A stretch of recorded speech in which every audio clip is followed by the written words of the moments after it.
أعوذ بالله من الشيطان الرجيم بسم الله الرحمن الرحيم الحمد لله رب العالمين الصلاة والسلام والتحية والإكرام على محبوب رب المشرقين والمغربين مولانا ومولى الكونين جد الحسن والحسين أبي القاسم محمد اللهم صل على محمد وعلى أهل بيته الطيبين الطاهرين المعصومين المظلومين الذين أذهب الله عنهم الرجس وطهرهم تطهيرا اللهم صل على محمد وعلى محمد ولعنة الله على أعدائهم أجمعين من يوم عداوتهم إلى قيام يوم الدين أما بعد قال الله الحكيم في كتابه الكريم وهو أصدق الصادقين وقاله الحق بسم الله الرحمن الرحيم لنبلونكم بشيء من الخوف والجوع ونقص من الأموال والأنفس والثمرات وبشر الصابرين الذين إذا أصابتهم مصيبة قالوا إنا لله وإنا إليه راجعون صلوات پڑھتے محمد وعلی محمد پر اللہم صلی علی محمد وعلی محمد۔ ناظرین اکرام، تمام تعریفیں اس پروردگار کے لیے، اس معبود حقیقی کے لیے کہ جو بڑا مہربان ہے، جو بڑا ہمدرد ہے، جو بڑا انسان کے لیے رحم کرنے والا ہے۔ وہ پروردگار کہ جس نے انسان کو پیدا کیا اور انسان کو ہدایت دی، وہ پروردگار کہ جس نے انسان کے لیے ساری کائنات کو مقرر کیا اور مسخر کیا۔ عزیزان گرامی، اس پروردگار عالم کی جتنی تعریف اور جتنی توصیف کی جائے وہ کم ہے۔ زبان تعریف کرتے کرتے تھک جائیں گی، مگر خدا کی تعریف اور خدا کی حمد کا حق ادا نہیں ہو سکتا۔ ویسے تو خداوند عالم کی صفات بہت سارے ہیں، بہت سارے صفات ہیں۔ وہ پروردگار ذوالجلال والاکرام بھی ہے، وہ کریم بھی ہے، وہ شافی بھی ہے، وہ کافی بھی ہے، وہ رب العالمین بھی ہے، وہ ستار العیوب بھی ہے، وہ علام الغیوب بھی ہے، اور ہر صفت اپنے اندر ایک کمال رکھتی ہے، ہر صفت اپنے اندر ایک خاص کیفیت رکھتی ہے، ہر صفت پروردگار عالم کی۔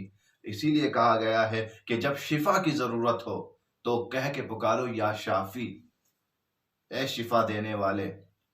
اور اسی طریقے سے دنیا کے جب مختلف امور میں تمہیں اس کی مدد کی ضرورت پڑے تو اس مدد سے متعلق اس کے اسم اور اس کی صفت کے ذریعے سے خدا کو پکارو۔ اگر کبھی کرم کی ضرورت پڑے تو کہو یا کریم، اگر کبھی استغفار کرنا ہو اور کبھی معافی کی ضرورت پڑے تو کہو یا غفار۔ یہ تمام صفات پروردگار عالم کی صفات ہیں، لیکن ان تمام صفات میں جب ہم دیکھتے ہیں کہ پروردگار عالم کی سب سے زیادہ خوبصورت صفات اور سب سے زیادہ نمایاں صفت کون سی ہے تو وہ ہے صفت رحمت۔ خدا کی سب سے نمایاں صفت اور سب سے آگے رہنے والی صفت کا نام صفت رحمت ہے۔ اسی لیے باقی تمام صفتوں کا پے در پہ قرآن مجید میں تذکرہ ہوا، لیکن جتنا خدا کے متعلق صفت رحمت کا تذکرہ ہوا اتنا کسی اور صفت کا تذکرہ نہیں ہوا۔ آپ دیکھیں گے بسم اللہ الرحمن الرحیم، بسم اللہ میں 2 مرتبہ صفت رحمت کا تذکرہ، رحمان میں بھی صفت رحمت کا تذکرہ، رحیم میں بھی صفت رحمت کا تذکرہ۔ شروع کرتا ہوں اللہ کے نام سے کہ جو رحمان ہے اور رحیم ہے۔ جب ہم ترجمہ کریں اور جب ہم لغوی معنی دیکھیں رحمان اور رحیم کا، تو دونوں کا ایک ہی معنی ہے، رحم کرنے والا۔ ایک لحاظ سے رحمان بھی رحم کرنے والے کو کہتے ہیں، رحیم بھی رحم کرنے والے کو کہتے ہیں، مگر جب ہم اصطلاح میں دیکھتے ہیں، علماء کی تفاسیر پڑھتے ہیں، علماء کو پڑھتے ہیں، تو ہمیں پتہ چلتا ہے کہ رحمان اور رحیم میں ظاہراً تو ایک ہی مطلب سمجھ میں آتا ہے۔ رحمان بھی رحم کرنے والے کو کہتے ہیں، رحیم بھی رحم کرنے والے کو کہتے ہیں، لیکن سب سے بڑا فرق رحمان اور رحیم میں یہ ہے کہ وہ پروردگار عالم کی جو صفت عمومی ہے وہ رحمان ہے، صفت عام رحمان ہے، اور رحیم خدا کی صفت خاص ہے۔ کس طریقے سے؟ ایک مثال کے ذریعے سے واضح کرتا ہوں۔ عزیزان گرامی، پروردگار نے انسان کو پیدا کیا، رزق دینا انسان کو یہ خدا کی ذمہ داری ہے، انسان کو پالنا یہ خدا کی ذمہ داری ہے۔ اب پروردگار اس انسان تک رزق پہنچائے گا جس انسان کو خدا نے پیدا کیا، چاہے وہ انسان اس خدا کی اطاعت کرے نہ کرے، رزق پہنچانا خدا کی ذمہ داری ہے، خدا رزق پہنچاتا رہے گا۔ یہ ہے صفت رحمانیت، یہ ہے رحمان ہونا اس کا۔ مثال کے طور پر رزق دینا، اپنے بندوں تک روزی پہنچانا، اپنے بندوں کو پالنا اس کی ذمہ داری ہے۔ جس طریقے سے موسیٰ کو رزق دے رہا ہے، جس طریقے سے موسیٰ کو کھلا رہا ہے، اسی طریقے سے یہی خدا فرعون کو بھی رزق دے رہا ہے۔ یا پھر انسان یہ کہہ دے کہ نہیں، فرعون کو خدا رزق نہیں دے رہا ہے، تو پھر بتانا پڑے گا پھر کون ہے کہ جو فرعون تک روزی پہنچاتا ہے؟ یہی پروردگار ہے کہ جو فرعون کو بھی رزق دے رہا ہے، جو موسیٰ کو بھی رزق دے رہا ہے۔ یہی خدا ہے، اس کی صفت رحمانیت کا تقاضا ہے کہ وہ نمرود کو بھی رزق دے رہا ہے، وہ ابراہیم کو بھی رزق دے رہا ہے، وہ توحید کے علمبردار ابراہیم تک بھی روزی پہنچا رہا ہے، رزق پہنچا رہا ہے، اور خود کو خدا کہنے والے نمرود تک بھی رزق پہنچا رہا ہے۔ تو میں سوال کروں گا، پروردگار عالم تو تمام دنیا پر قدرت رکھتا ہے، ہر شے پہ تیری قدرت ہے، تو اپنے رزق کو ذرا سی دیر کو، کچھ دنوں کے لیے ان نمرود اور فرعون پر بند کر دے، انہیں پتہ لگ جائے گا کہ اصل خدا کون ہے۔ لیکن پروردگار آواز دے گا کہ میرے بندے، تجھے نہیں پتا میں خدا ہوں۔ یہ بندہ ہونا بھول گئے ہیں، مگر میں اپنی صفت رحمانیت سے پیچھے نہیں ہٹ سکتا۔ میری ذمہ داری ہے انہیں رزق پہنچانا، لہذا چاہے مجھے سجدہ کریں تب بھی میں انہیں رزق پہنچاؤں گا، یا خود کو خدا ہونے کا دعویٰ کر لیں تب بھی میں انہیں رزق پہنچاؤں گا۔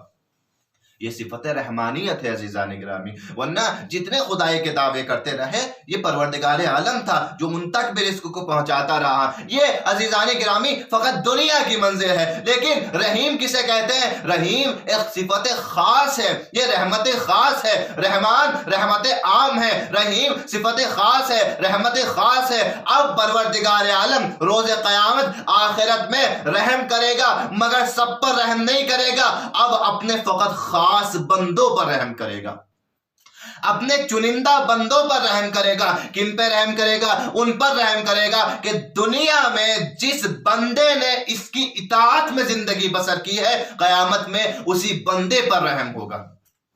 دنیا میں موسیٰ کو بھی رزق پہنچا رہا تھا، فرعون تک بھی روزی پہنچا رہا تھا، دنیا میں موسیٰ کے لیے بھی رحمان تھا، فرعون کے لیے بھی رحمان تھا، لیکن آخرت میں موسیٰ کے لیے رحمان ہوگا، موسیٰ والوں کے لیے رحمان ہوگا۔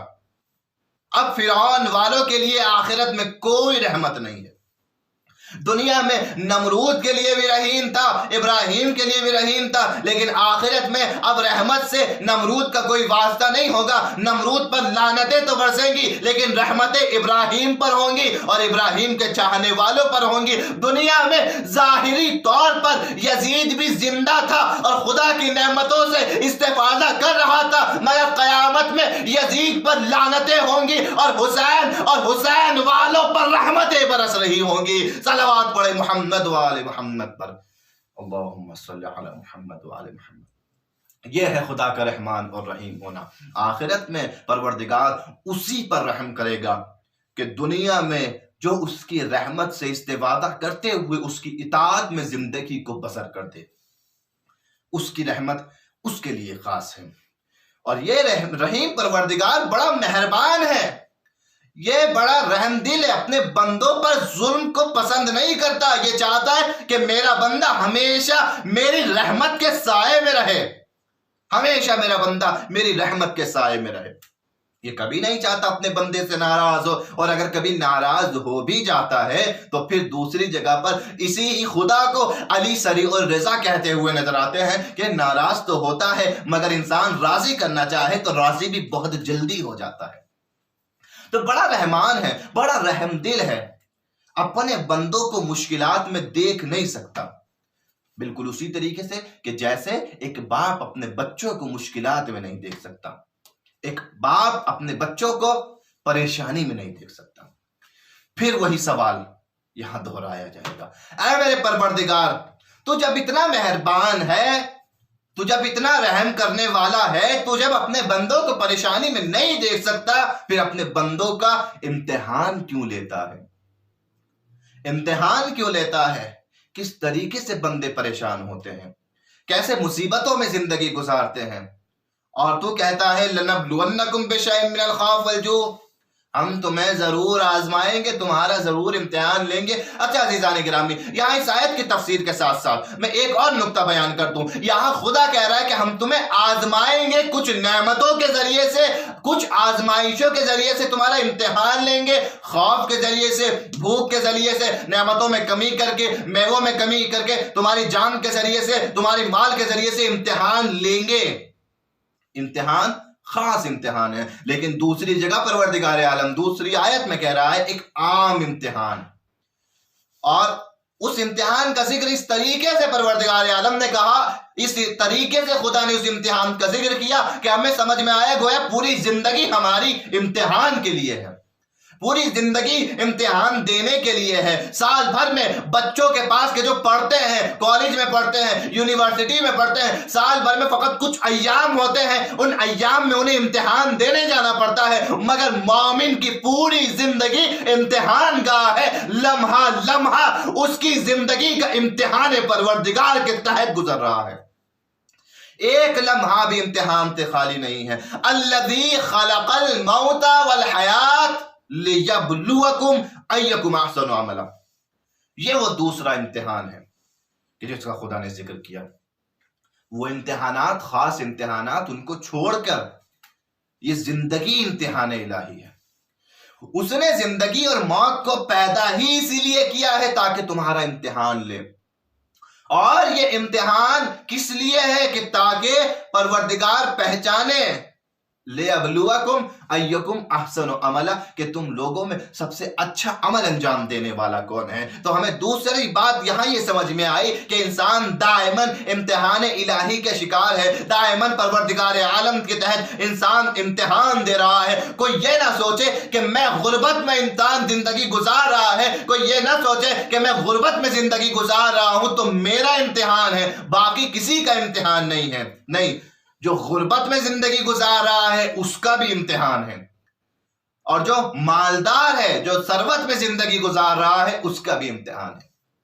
کوئی اگر مریض اور بیمار ہو یہ نہ سوچے کہ فقط اس کا امتحان ہے، جو بیماری میں زندگی گزار رہا ہے اس کا بھی امتحان ہے، اور جو صحیح اور سلامت ہے اس کا بھی امتحان ہے۔ ہر لمحہ امتحان ہے انسان کا۔ کسی کو اگر پروردگار نے اولاد نہیں دی وہ یہ نہ سوچے کہ میرا امتحان ہے فقط، نہیں، جس کو اولاد نہیں دی اس کا بھی امتحان ہے، اور جس کو اولاد عطا کی ہے اس کا بھی امتحان ہے، ہمیشہ امتحان ہے۔ جس کو مال نہیں دیا اس کا اس طریقے سے امتحان ہے کہ اب آزمائے گا کہ غربت میں خداوند عالم کی اطاعت کرتا ہے یا خدا کو بھول کر نئے راستے اختیار کرتا ہے، غلط راستے اختیار کرتا ہے مال کو جمع کرنے کے لیے۔ غربت میں یہاں امتحان ہے انسان کا، اور اب ثروت میں کیسے امتحان ہے؟ اب مال دے دیا، اب خدا امتحان لیتا ہے کہ دیکھوں میرا بندہ اس مال کو کس طریقے سے خرچ کرتا ہے۔ یہ ثروت میں امتحان ہے۔ مریضی اور بیماری میں امتحان ہے کہ دیکھوں میرا بندہ اس بیماری کے عالم میں کس طریقے سے صبر کرتا ہے، میری بارگاہ میں توبہ و استغفار و مناجات کرتا ہے۔ اور صحیح و سالم انسان کا بھی امتحان ہے کہ کس طریقے سے اپنی سلامتی کا شکر ادا کرتا ہے۔ امتحان لمحہ لمحہ امتحان انسان کا۔ عزیزان گرامی، کسی کو اگر اولاد نہ دی گئی اس کا بھی امتحان ہے کہ اب اس صورت میں کس طریقے سے اپنی زندگی گزارتا ہے۔ خدا کی مرضی تھی اولاد نہیں دی، لیکن جس کو اولاد دی ہے اب اس کا بھی امتحان ہے کہ اب اپنی اولاد کی کس طریقے سے پرورش کرتا ہے۔ آیا اپنی اولاد کو پرورش کر کے اس قابل بناتا ہے کہ وہ خدا کے دین کے کام آئے، یا پھر اپنی اولاد کو اپنے لیے اپنی زندگی کا سہارا بنانے کے لیے پرورش کرتا ہے؟ یہاں جب ہم پہنچتے ہیں تو ہمیں حسن نصر اللہ کا ایک خوبصورت جملہ یاد آتا ہے۔ حسن نصر اللہ نے کبھی اپنی تقریر میں فرمایا تھا کہ ہم وہ قوم ہیں کہ جو اپنی اولاد کو اپنے بڑھاپے کا سہارا بننے کے لیے نہیں پالتے، بلکہ اپنے اولاد کو اس لیے پالتے ہیں تاکہ دین اسلام کا سہارا بنے۔ ہمیں یہ چاہت نہیں ہوتی کہ ہماری اولاد بڑھاپے میں ہمارے کام آئے، بلکہ ہماری چاہت یہ ہوتی ہے کہ ہماری اولاد بڑھاپے میں دین کے کام آئے۔ قسم خدا کی یہی وہ امتحان تھا جس میں زینب کبریٰ کامیاب ہو گئی۔ نہ جانے کتنوں کی اولادیں ایسی تھی کہ جو کربلا میں نہ پہنچ پائی، مگر زینب کے 2 بچے ایسے دونوں بچوں کی پرورش کی ہے کہ شوق شہادت بچپن سے دونوں بچوں کے دلوں میں ڈالا ہے۔ اب شب عاشور سے بچے پریشان ہیں۔ اے مادر جان، اے ہماری اماں جان، ہمیں شہادت کے لیے اجازت آپ دلانا، اور میدان میں جا کے جعفری اور حیدری کردار ہم دکھائیں گے۔ یہ امتحان الہی دیکھیں، جس کو اولاد دی ہے اس کا امتحان ہے کہ کس طریقے سے پرورش کرتے ہیں۔ عزیزان گرامی، بڑا سخت مرحلہ ہوتا ہے اولاد کی پرورش کا۔ اپنے طور پر انسان وہ کام کر گزرتا ہے کہ جو اس سے چاہتے ہیں۔ خدا مجھ سے جو چاہتا ہے، آپ مجھ سے جو چاہتے ہیں، ہو سکتا ہے میں اس کام کو انجام دے دوں۔ کوئی انسان مجھ سے چاہتا ہے کہ میرے لیے مثلا فلاں کام کیجئے، ہو سکتا ہے میں انجام دے دوں، لیکن اگر کوئی چاہتا ہے کہ میری اولاد کوئی کام انجام دے، تو عزیزان گرامی یہاں ایک مرحلہ ہے۔ اب یہ دیکھنا ہوگا کہ میری اولاد میں کیا صلاحیت موجود ہے۔ اولاد بہت سے موقعوں پر انبیاء الہی نے اپنی زندگی وقف کر دی خدا کے دین کی تبلیغ کے لیے، خدا کے دین کی نشر و اشاعت کے لیے۔ مگر وہ کیا چاہتے تھے؟ انبیاء کیا چاہتے تھے؟ انبیاء یہ چاہتے تھے کہ یہ جو لوگ ہیں، یہ جو گمراہ ہیں، یہ جو خدا سے دور ہیں، خدا کی اطاعت سے دور ہے، یہ خدا کی اطاعت کے سائے میں آ جائیں، رحمت خدا کے سائے میں آ جائیں۔ یہ لوگ چاہتے تھے، کیا چاہتے تھے؟ کہ جو لوگ خدا سے دور ہیں خدا کی رحمت کے سائے میں آ جائیں، دیندار بن جائیں، اسلام شناس بن جائیں۔ مگر بہت سے نبی اس امتحان، انبیاء الہی جنہوں نے اپنی زندگی کو وقف کر دیا خدا کے دین کی تبلیغ میں کہ پروردگار عالم کی طرف یہ لوگ پلٹ کر آ جائیں، یہ لوگ ہدایت حاصل کر لیں، اور بہت سے لوگوں کو خدا تک لانے میں کامیاب ہو گئے، مگر اپنی اولاد کو خدا تک نہ لا پائے۔ اس کی سب سے بڑی اور سب سے نمایاں مثال جناب نوح علیہ السلام۔ جناب نوح کامیاب ہوئے کہ کچھ لوگوں کو کشتی نجات تک لے آئیں، کامیاب ہو گئے۔ کچھ لوگ تھے کہ جو جناب نوح پر ایمان لائے اور کشتی نجات میں سوار ہو گئے، جناب نوح کی کشتی میں سوار ہو گئے، مگر وہی نوح کہ جو کچھ لوگوں کو کشتی نوح میں سوار کر چکے تھے اپنے بیٹے کو بلاتے ہیں تو اب یہ بیٹا کشتی میں سوار ہونے سے انکار کر دیتا ہے۔ یہ بڑا سخت مرحلہ ہے عزیزان گرامی۔ کشتی میں سوار ہونے سے انکار کر دیتا ہے اور کہتا ہے کہ مجھے پہاڑ بچا لے گا، میں پہاڑ پر چلا جاؤں گا۔ مگر عزیزان گرامی، یہ مرحلہ اتنا سخت ہوتا ہے کہ انبیاء بھی یہاں اس مرحلے پر اس طریقے سے نظر آئے کہ لوگوں کو خدا کی طرف لے آئے مگر اپنی اولاد کو خدا کی طرف نہ لا سکے۔ اسی طریقے سے دوسری مثال ملتی ہے جناب یعقوب اور ان کے بیٹوں کی مثال۔ جناب یعقوب اور ان کے بیٹوں کی مثال کیا کیا جناب یعقوب کے بیٹے نے یوسف کے ساتھ میں؟ جناب یوسف کو کنویں میں پھینک دیا، اور اس کے بعد اپنے بابا سے جا کر جھوٹ بول دیا کہ یوسف کو بھیڑیا کھا گیا۔ تو عزیزان گرامی یہ وہ منزل ہوتی ہے جو بڑی سخت منزل ہوتی ہے. ہر کوئی دعا کرتا ہے کہ اے میرے پروردگار، یہی تو دعا کی تھی جناب ابراہیم علیہ السلام نے. یہ کیا دعا کی تھی جناب ابراہیم علیہ السلام نے؟ جناب ابراہیم علیہ السلام نے یہی دعا کی تھی، ربنا تقبل منا انکا انت السمیع العلیم ربنا واجعلنا مسلمین لک ومن ذریتنا امتا مسلمتا لک. اے میرے پروردگار، ہمیں بھی اپنا مسلمان بنا اور ہماری ذریت کو بھی اپنا مسلمان بنا.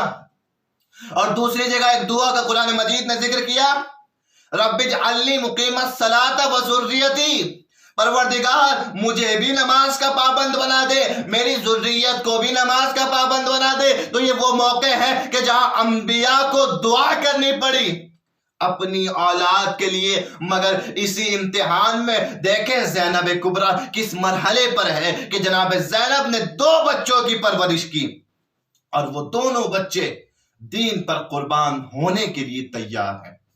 عزیزان گرامی، یہ وہ امتحان تھا کہ جس کے لیے جناب زینب نے برسوں سے تیاری کی تھی.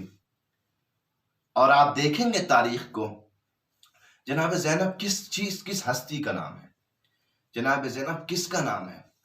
یہاں پر ایک بات کہنے کا دل چاہتا ہے، وہ یہ کہ ہم دین کو پہچانے تو کیسے پہچانے. ذرا ہم کچھ باتوں کا ملاحظہ کرتے ہیں.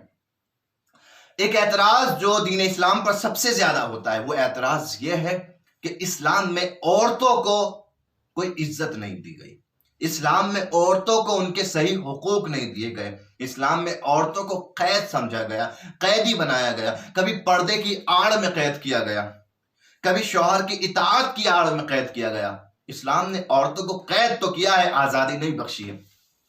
مگر یہیں پر علماء کہتے ہوئے نظر آتے ہیں کہ جیسی آزادی اسلام نے عورتوں کو دی ہے، ویسی کسی مذہب نے عورتوں کو آزادی نہیں دی. کون کہتا ہے کہ عورت 4 دیواری کے اندر قید رہنی چاہیے؟ نہیں، شہزادی فاطمہ زہرا کی سیرت ہمارے سامنے ہے، زینب کبریٰ کی سیرت ہمارے سامنے. عورت جناب زہرا سلام اللہ علیہ فرماتی ہے کہ عورت کی زینت یہ ہے کہ نہ تو وہ کسی غیر مرد کو دیکھے، نہ کوئی غیر مرد اس کو دیکھے. یہ عورت کے لیے سب سے اچھی بات ہے. مگر خود میدان میں آ کے بھی بتایا کہ اگر دین پر حرف آئے اور دین پر وقت پڑے تو عورت بھی دین کے کام آ سکتی ہے. اسی دین کے کام آنے کے لیے ایک طرف جناب زہرا سلام اللہ علیہ دربار میں آتی ہیں دین کے لیے، ولایت کو بچانے کے لیے، اور دوسری طرف جناب زینب کبریٰ کربلا میں آتی ہیں ولایت کو بچانے کے لیے، دین کو بچانے کے لیے. کچھ لوگ کہتے ہیں کہ دین پر اعتراض کرتے ہیں کہ دین نے اگر، اسلام نے اگر عورتوں کو مقام دیا ہے تو 1.25 لاکھ انبیاء میں کوئی نبی خاتون کیوں نہیں بنی؟ 12 اماموں میں کوئی خاتون امام کیوں نہیں بنی؟ 12 اماموں میں کوئی امام خاتون نہیں ہے، کوئی نبی خاتون نہیں ہے. تمام انبیاء کو مرد کی صورت میں بھیجا اور امام بھی مردوں کو بنایا، خواتین کو امام نہیں بنایا. یہ اعتراض ہوتا ہے کہ آخر کیوں یہ مرحلہ پیش آیا؟ اسلام نے یہ کیوں نہیں سمجھا کہ کوئی عورت بھی نبی ہونی چاہیے، کوئی عورت بھی امام ہونی چاہیے؟ عزیزان گرامی، ہر کسی کے تقاضے الگ الگ ہوتے ہیں. الرجال قوامون علی النساء، آدمیوں کو کچھ صورتوں میں، آدمیوں کو کچھ چیزوں میں عورتوں پر فوقیت حاصل ہے.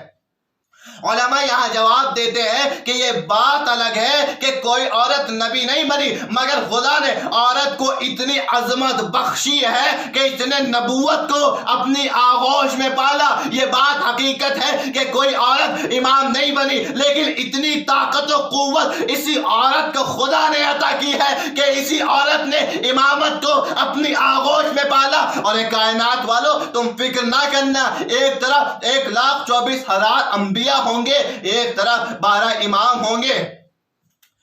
اور کس کی ہدایت کے لیے؟ کائنات کے مردوں کی ہدایت کے لیے۔ اور جب پوچھا جائے گا کہ عورتوں کی ہدایت کے لیے کوئی نمونہ عمل ہے یا نہیں ہے، تو جواب ملے گا کہ فکر نہ کرنا، ہم نے عورتوں کے لیے بھی انتظام کیا ہے۔ ایک ایسی خاتون کو پیدا کروں گا کہ اس کا ایک طرف سے نبوت سے رشتہ ہوگا، دوسری طرف سے امامت سے رشتہ ہوگا، آخری نبی کی بیٹی بنا کے بھیجوں گا، پہلے امام کی زوجہ بنا کے بھیجوں گا۔ نبوت ختم ہوگی تو زہرا کے گھر پر امامت شروع ہوگی، تو زہرا کے گھر پر صلوات پڑھے محمد و آل محمد پر، اللہم صلی علی محمد و آل محمد۔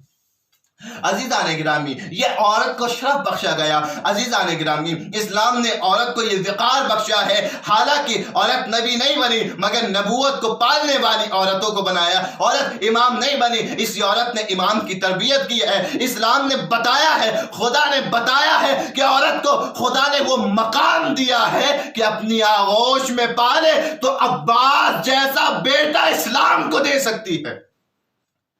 اگر عورت صحیح تربیت کرے تو آن محمد جیسے فرزند کربلا کے لیے تیار کر سکتی ہے۔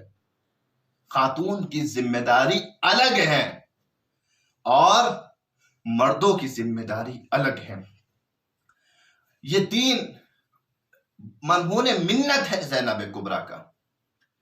جناب امام حسین علیہ السلام نے خدا کے دین کو بچایا ہے، اپنے مقصد کے ذریعے سے خدا کے دین کو بچایا ہے۔ مقصد حسین کیا تھا؟ دین خدا کی حفاظت، یعنی مقصد حسین حفاظت دین خدا تھا۔ امام حسین نے دین کو بچایا ہے اور جناب زینب نے مقصد حسین کو بچایا ہے۔ بس عزیزان گرامی، یہ اس ہستی کا نام ہے کہ جس نے مصائبوں کی ایک عظیم دنیا دیکھی ہے۔ بہت سے کام امام حسین علیہ السلام نے جناب زینب کے سپرد کیے تھے، ایسے کام کہ جو بڑے بڑے انبیاء جن کاموں کو انجام دیتے وقت ان کے ہاتھ کانپنے لگے، وہی کام جناب زینب کے حوالے کیے۔ پہلی چیز جو جناب زینب سے فرمائی، پہلی ذمہ داری جو دی ہے جناب زینب سے، وہ کہا ہے کہ اے میری بہن زینب، میرے بعد امامت کی حفاظت کرنا۔ یہ پہلی ذمہ داری جناب زینب کی ہے۔ دوسری ذمہ داری جو جناب زینب کو دی ہے وہ یہ کہ اے میری بہن زینب، میرے پیغام کو، میرے مقصد کو میرے چاہنے والوں تک پہنچا دینا۔